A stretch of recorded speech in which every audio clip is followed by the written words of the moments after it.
যে ভালোবাসতে জানে সে শত খারাপ জেনেও ভালোবাসবে, কারণ শখের জিনিস ক্ষুদ্র হলেও মায়া বেশি। তোমার আমার প্রেম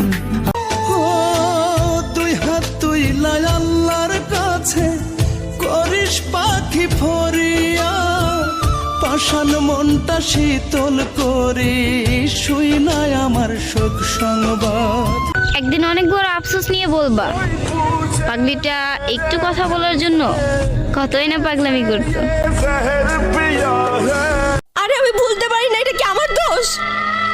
তোর নামটা তো আমার রক্তে মিশে গেছে।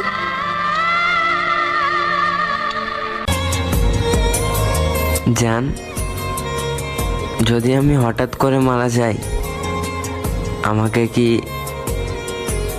তুমি দেখতে আসবা?